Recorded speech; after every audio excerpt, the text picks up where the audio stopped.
Oi, tudo bem? Eu sou a Lívia e a classe está comemorando 3 anos, né, agora. Eu entrei há 1 ano, estou finalizando a gravação aí do meu, né, 4º trimestre, então completando 1 ano. E a classe dos professores é uma bênção na minha vida. Eu não assisto, porque eu morro de vergonha de me ver na televisão, então eu gravo e não vejo mais. E aí os amigos comentam, né, os comentários, às vezes eu vou lá e vejo alguma coisa, mas eu tenho vergonha de me assistir. Mas alguns conhecidos, né, que assistem, dão esse feedback e é gostoso porque a gente estuda com carinho, né, se prepara e a gente vê o poder de Deus agindo nessa classe, em pessoas que mandam uma mensagem, falam que foram tocadas pelo que foi falado, que gostaram muito, que aprenderam mais coisas que não sabiam da Bíblia. Então isso com certeza nos mantém motivados, né, para continuar com esse trabalho, para continuar estudando cada vez mais e principalmente fazer um pouco, né, que foi essa honra que Deus nos deixou, que é pregar o Evangelho. Às vezes na nossa correria do dia a dia, às vezes a gente até se pergunta, será que eu estou conseguindo pregar o Evangelho como eu deveria? Mas a classe com certeza tem me ajudado a minha família, ajudado a minha vida, e eu creio também que tem ajudado a vida de outros nesse caminho, viu? Então fiquem com Deus e continuem assistindo, continuem compartilhando, continuem curtindo, que é muito gostoso fazer esse trabalho, está sendo uma bênção.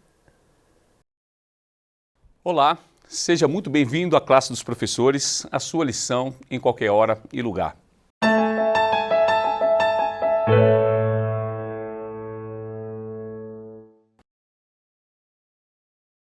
Que bom que você está de volta. Vamos mais uma vez aproveitar esses momentos para a gente aprofundar mais na palavra de Deus.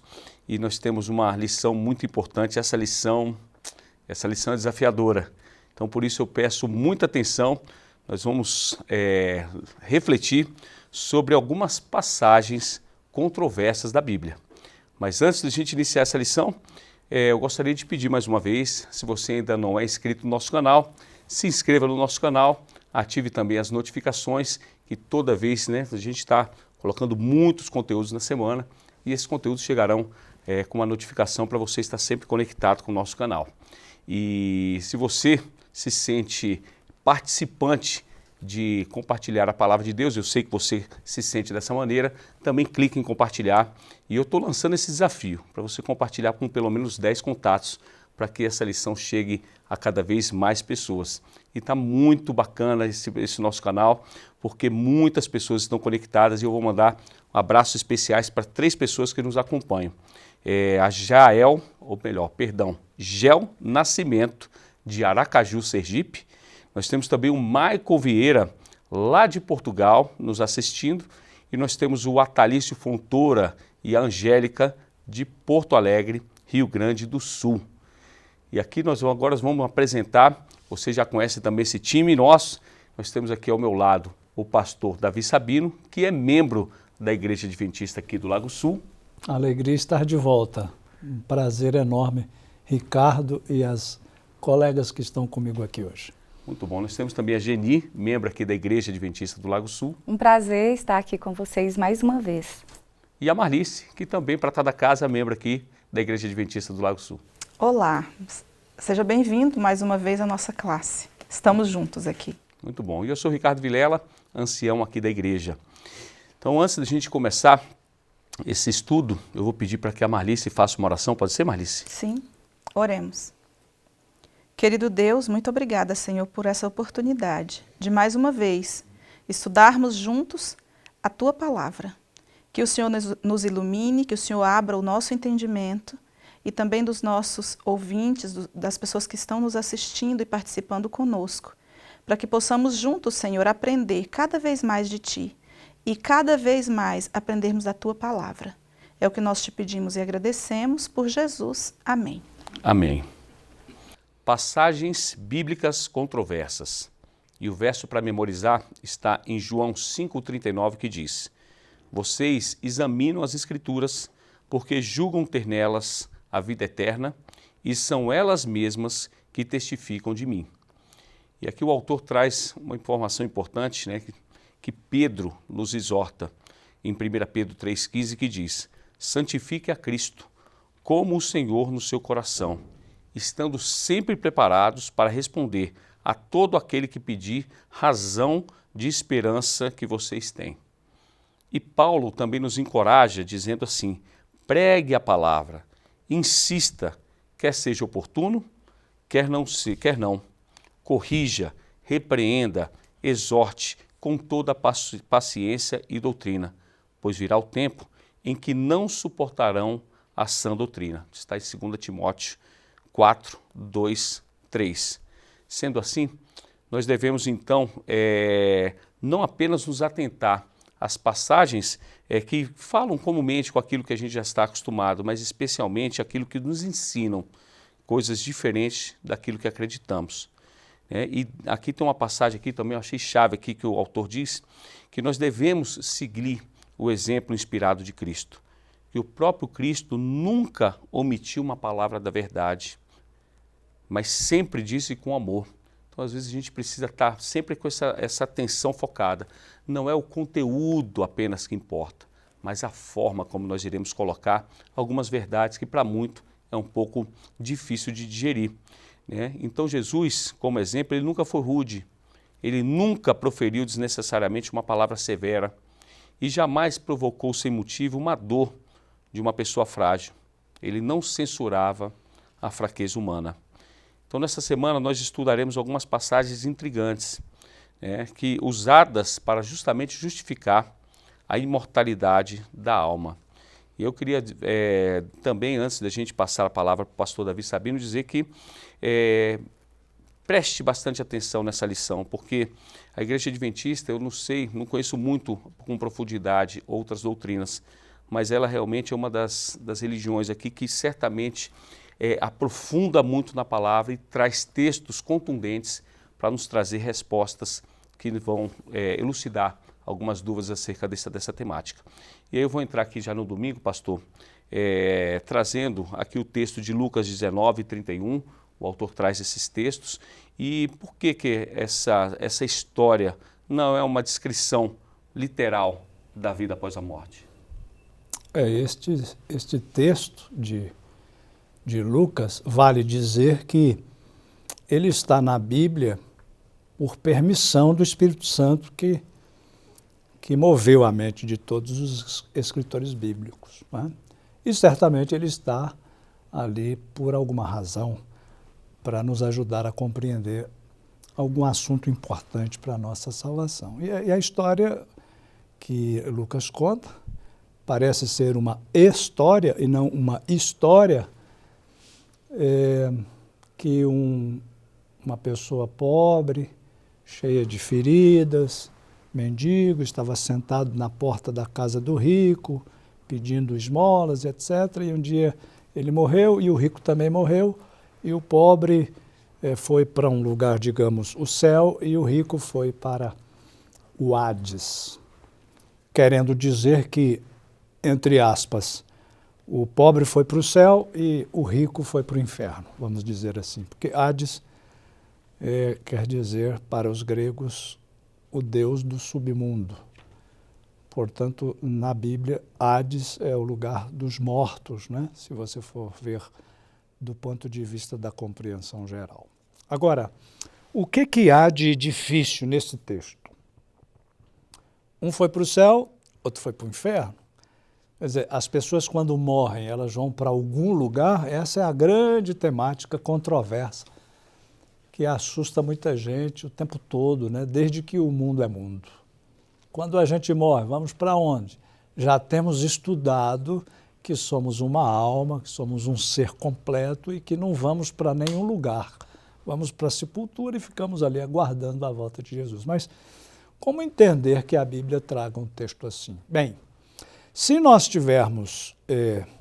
formos admitir isto como literal, se formos admitir este texto como literal, a gente vai ter que encarar também e supor também outras questões, que não batem com o todo da revelação da Bíblia. Por exemplo, se um vai para o céu, outro vai para o inferno, e existe comunicação entre eles, o texto diz que eles se comunicavam, né? O que estava no inferno, entre aspas, se comunicava com quem estava lá no céu. Então, a gente vai ter que admitir que céu e inferno é um negócio assim muito perto. Que você está no céu e está vendo as pessoas sofrerem no inferno, porque, segundo a filosofia, né, que deu origem a essa ideia, Dante Alighieri já falava de infernos, né, lugar inferior. Segundo esta ideia, o inferno é um lugar de sofrimento e o céu é um lugar de paz, de alegria e etc. e tal. Mas como pode dois lugares que vão existir eternamente, segundo essa ideia, serem tão próximos que você possa ver o sofrimento das pessoas? E aí é fácil da gente imaginar muita coisa. Por exemplo, uma mãe que está no céu e olha o filho no inferno, sofrendo, espetado pelos garfos do demônio, nas chamas, gritando, ô mãe, socorro, me ajuda, fala com o anjo aí para me tirar daqui. Imagina se o céu seria um lugar legal. Então, é muito fácil de você entender que existem, assim, muitas discrepâncias entre uma realidade como esta e aquilo que a Bíblia de fato ensina. Essa é a primeira coisa. A parábola, ou este texto, esta história com né? Como a maioria dos estudiosos concordam que é uma história, é uma parábola, ainda fala de olhos, de dedo, de língua, de sede. Ora, se são espíritos desencarnados, eles têm dedos, eles sentem sede, que espírito é esse? Não é verdade? Então, existem muitas incongruências que não se encontram nunca, se a gente admitir que este é um texto literal. Então, só podemos crer, por todos os estudos comparativos da Bíblia, somadas às informações do Velho e do Novo Testamento, que isto é uma parábola. E se é uma parábola, você não pode basear, isso é um pressuposto teológico, você não baseia uma doutrina numa parábola, porque parábola é ilustrativa, ela elucida um tema, mas não estabelece um princípio, né? Então, você não pode basear uma doutrina numa parábola. Bem, aí você pergunta, mas para que esse texto está na Bíblia, então? O que ele nos ensina de fato? 2 pontos, pelo menos, o autor do nosso estudo colocou. O primeiro ponto é que a gente precisa entender que status, reconhecimento social, era o rico, né, da parábola. Status, reconhecimento social, né, no presente, no hoje, não são critérios para avaliar a recompensa de alguém. Deus não julga o rico melhor do que o pobre, ou o pobre melhor do que o rico. Então, essa questão do status, da riqueza, dos bens, não define a salvação de ninguém. Existem outros critérios. E o segundo ponto que o autor coloca é que o destino eterno de cada um é decidido nesta vida e não pode ser revertido na vida após a morte, como queria o rico que supostamente estava no inferno. Dá um jeito aí, alivia meu sofrimento aqui. Não existe essa porque não existe consciência na morte, nós já estudamos outras em outros estudos anteriores. Então, é uma passagem controversa, mas quando você soma as informações da Bíblia, um texto aqui, outro texto ali, você tem uma compreensão mais clara do que realmente a Bíblia ensina sobre este assunto. Muito bom, você vê, não dá realmente para você pegar, né, um texto fora do contexto para fazer um pretexto, né, como essa frase é muito conhecida no nosso meio. E aí nós chegamos aqui na segunda-feira, Geni, tem alguns textos interessantes aqui. Lucas 23, 43 diz assim, Jesus lhe respondeu, em verdade te digo, hoje estarás comigo no paraíso. E aí nós temos também aqui João 20, 17, que diz, recomendou-lhe Jesus, não me detenhas, porque ainda não subi para o meu Pai, mas vai ter com os meus irmãos e dize-lhes, subo para o meu Pai e o vosso Pai, para o meu Deus e vosso Deus. E temos uma passagem também, João 14, vale a pena a gente ler, João 14, 1 a 3, que diz aqui, não se turbe o vosso coração, credes em Deus, credes também em mim, na casa de meu pai há muitas moradas, se assim não fora, eu vos teria dito, pois vou preparar-vos o lugar, e quando eu for preparar-vos o lugar, voltarei e vos receberei para mim mesmo, para que, onde eu estou, estejais vós. Então, Geni, como é que essa promessa, né, como a promessa do ladrão arrependido na cruz deve ser entendida à luz da palavra de Jesus, a Madalena e as suas promessas aos discípulos? Então, ao estudarmos esses textos, nós devemos ter em mente duas coisas. A primeira é que foi escrito em grego e há muito tempo, né? Então não existia ainda os sinais de pontuação como nós o temos hoje. E outra coisa que devemos ter em mente é que na linguagem grega, o advérbio hoje, ele tinha uma flexibilidade que ele podia ser usado pelo orador ou pelo escritor no começo, no meio ou no final da frase, onde ele achasse melhor. Por se tratar das escrituras, Ricardo, a gente sabe que as escrituras ela não entra em contradição. Então, a gente tem que lembrar do que o pastor Davi falou de como a gente estuda a Bíblia. Isaías 28:10 diz, porque é mandamento sobre mandamento, regra sobre regra, um pouco aqui, um pouco ali.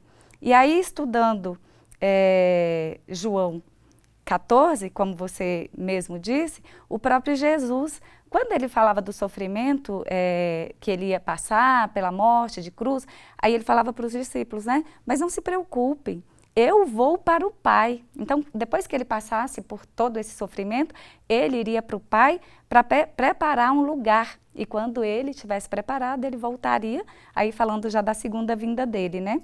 Então, a gente voltou um pouco antes, né, desse episódio de Lucas 23:43, que é Jesus ali na cruz com o ladrão que reconhece ele como Deus, naquele momento em que os discípulos choravam, as pessoas lamentavam de que Jesus estava morrendo e eles tinham colocado muita esperança nele, como se aquela morte dele fosse por fim. O ladrão acreditou em Jesus naquele momento e Jesus fez essa afirmação. Agora nós vamos um pouquinho depois disso. Em João 20, Jesus já ressuscitado. Maria Madalena vai ao túmulo pela manhãzinha, ainda escuro, a Bíblia diz que ainda estava escuro quando ela foi. E ela encontra o túmulo vazio. O que ela faz? Ela vai e chama os discípulos.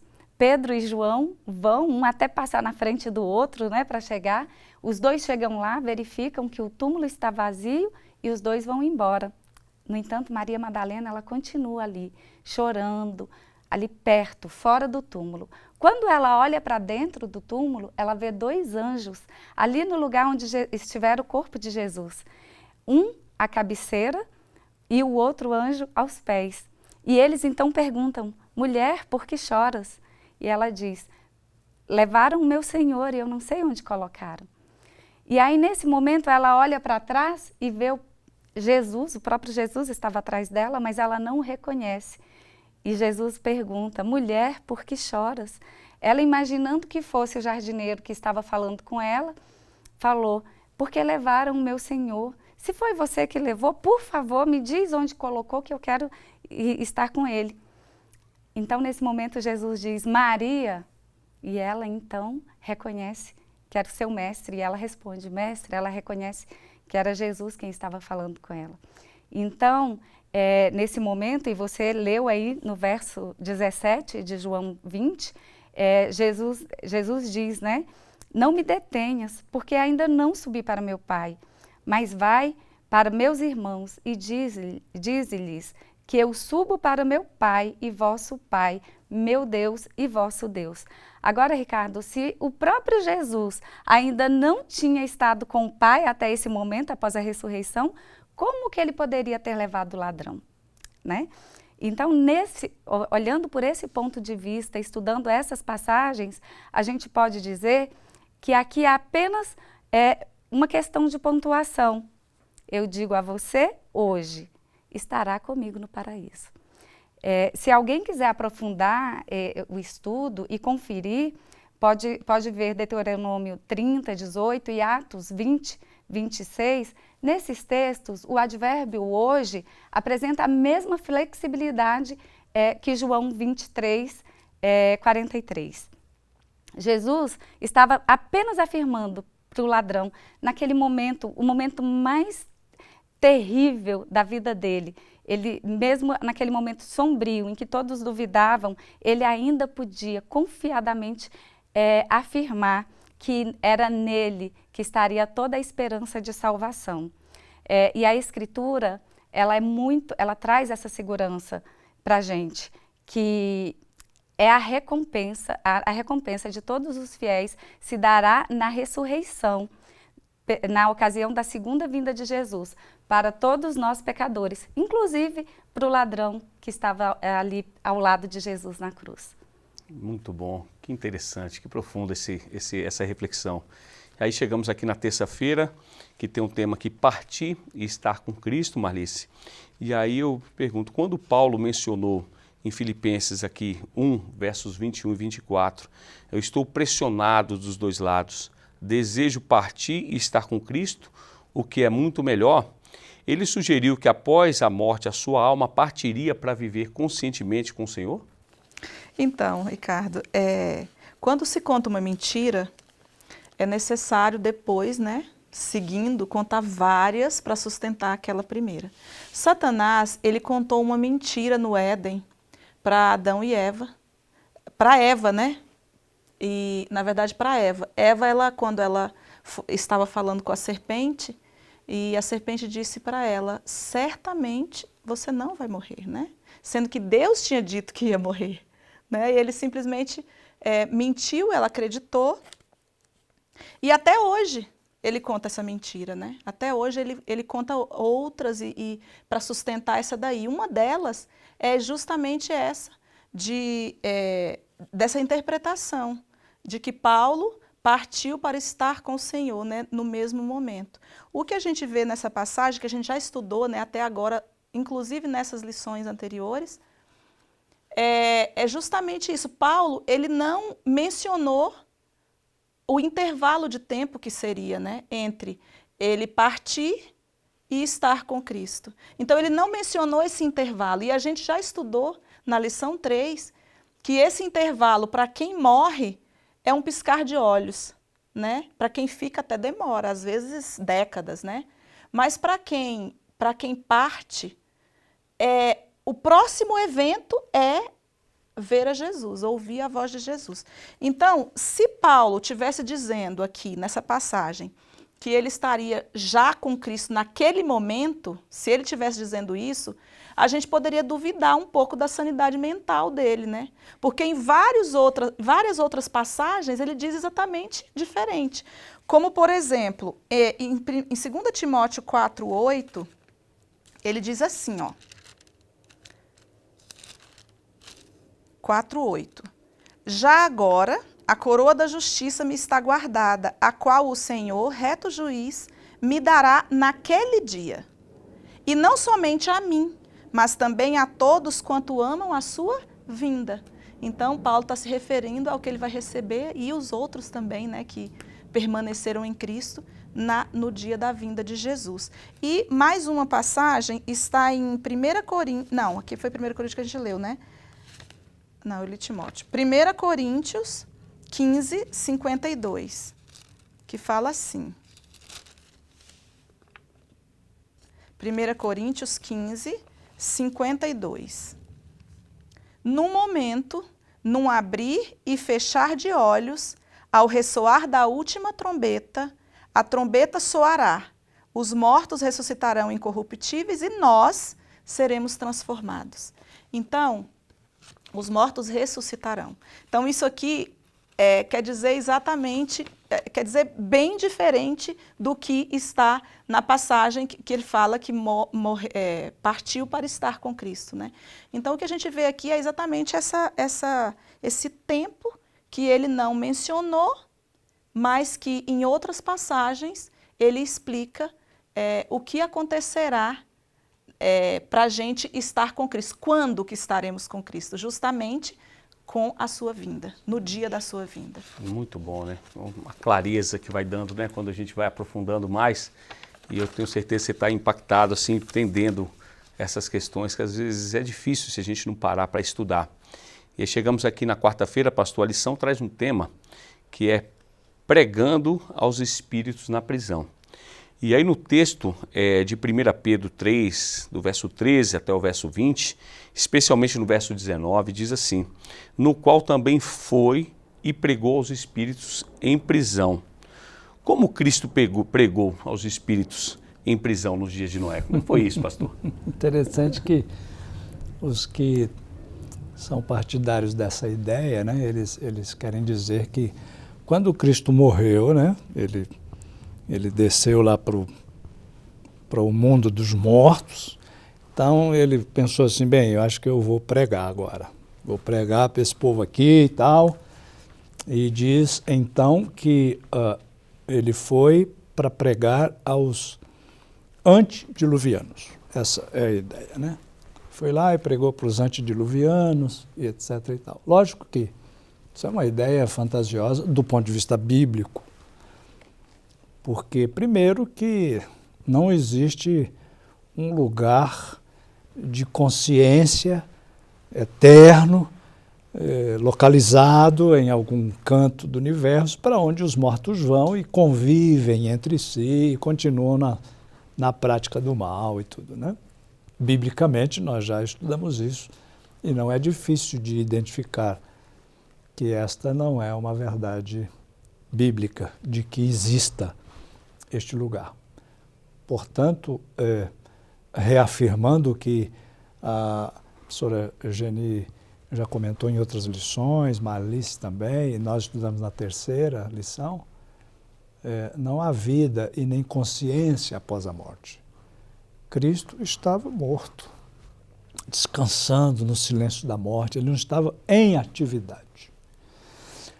Se nós admitirmos que Cristo possa ter feito isso, nós também teríamos que admitir ou destruir a crença bíblica de que existe outra compreensão bíblica a respeito disso. Por exemplo, a Bíblia não ensina que há uma segunda oportunidade para a pessoa que morreu, de que ela receba novamente a pregação do Evangelho e é aí que tem uma oportunidade nova. A vida é o tempo da oportunidade. Existe até uma máxima popular que diz, né, enquanto há vida, há esperança. Então, do ponto de vista da salvação, o homem tem uma vida para decidir. Morreu, acabou. Segundo o livro de Hebreus, que nós cremos que foi Paulo quem escreveu, né? Ao homem está determinado morrer uma só vez. Depois disso, é o juízo. Né? Não existe uma segunda oportunidade. Ah, mas Deus não dá oportunidade para a gente, uma segunda? Deus não dá, não só uma segunda, não. Ele dá milhares de oportunidades, mas em vida. Em vida. Né? A vida é uma coleção de oportunidades que Deus nos dá, porque nós continuamente falhamos. E Deus dá novas oportunidades e novas oportunidades. Mas em vida, quando temos consciência e condição de decidir consciente e racionalmente sobre o que queremos no nosso relacionamento com Cristo. Então não faz sentido que Cristo tenha ido para o lugar dos mortos e aí decidiu pregar lá para aquelas pessoas. Um outro ponto que o autor da lição coloca, que é muito interessante também, o autor do nosso guia de estudo, é que, bem, então Cristo decidiu pregar lá no mundo dos mortos. Por que só aos antediluvianos? Se lá só tinha perdidos, porque o mundo dos mortos, lá no inferno, só tem gente má. Então ele tinha que reunir o inferno inteiro e pregar para todos eles, e não só. Por que privilegiar os antediluvianos? Se todos os que habitam, entre aspas, aquele mundo escuro, estão perdidos, né? Se vai dar oportunidade para os antediluvianos, então tem que dar para todos os demais.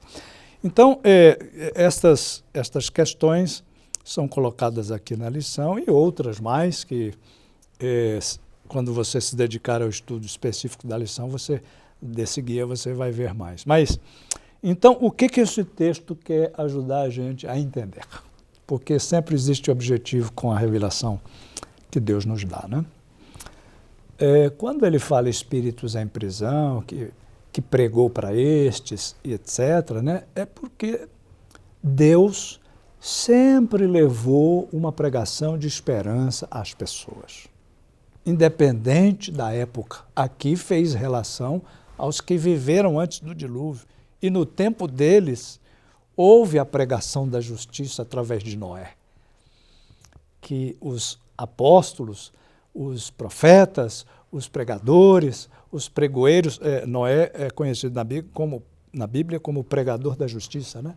Então, estes homens representavam Cristo e a obra do Espírito Santo de convencimento do pecado, da justiça e do juízo. Então, quando diz que pregou aos espíritos em prisão, fala de antediluvianos e etc., está enfatizando que a prisão do pecado sempre foi visitada pela obra do Espírito Santo de conversão e de convencimento da alma. E que a morte de Cristo consolidava isso.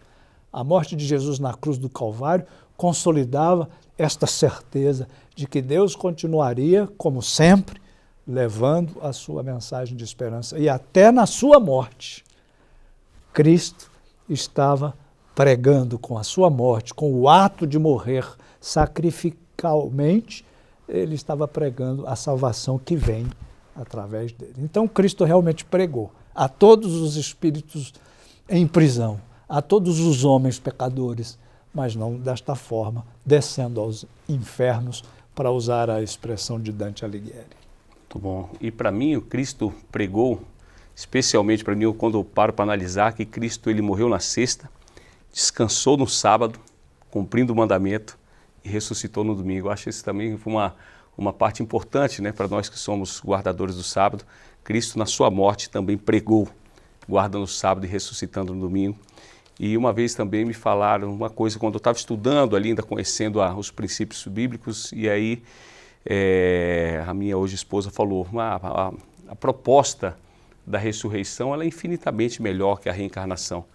E aquilo ali me chamou a atenção, porque de fato, quando nós analisamos o mundo, aquecimento global lá para frente, catástrofes, tudo piorando, eu fico imaginando, eu não queria voltar aqui várias vezes.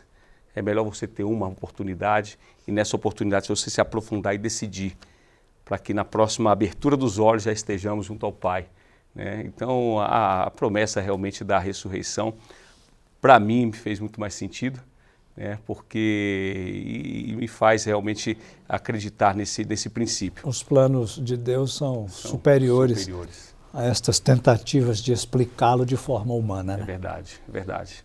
Muito bom. Chegamos aqui na quinta-feira, Geni, nós temos aqui almas debaixo do altar.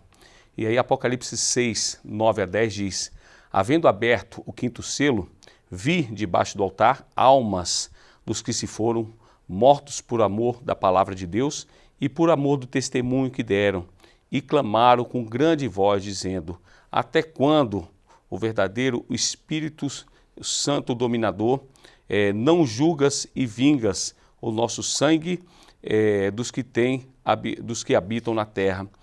Como, Geni, essas almas dos mártires choram debaixo do altar? Como é que é isso?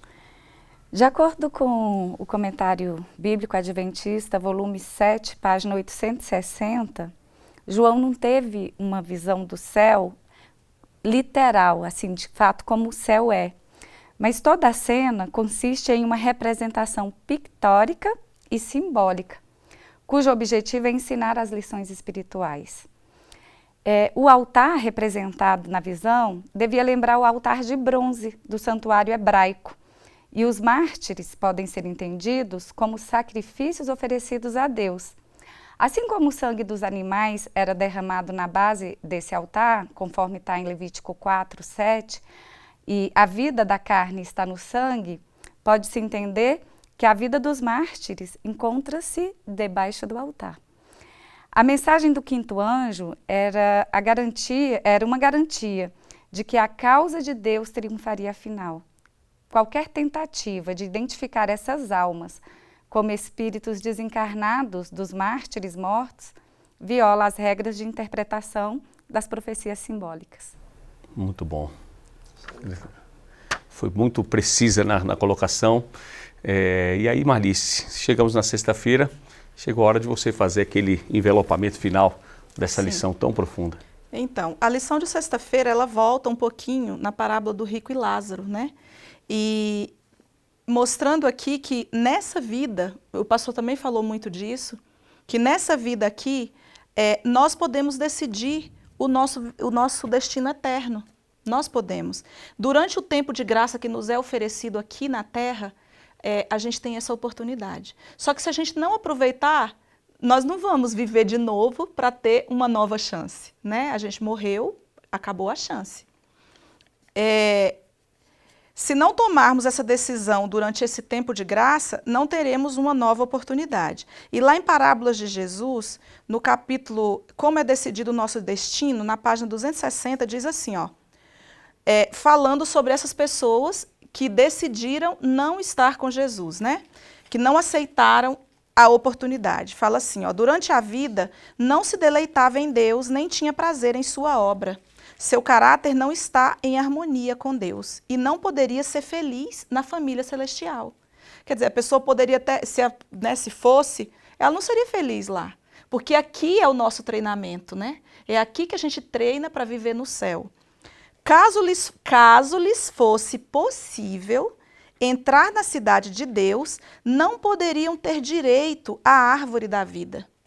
Pois, quando os mandamentos de Deus lhes foram apresentados, disseram não.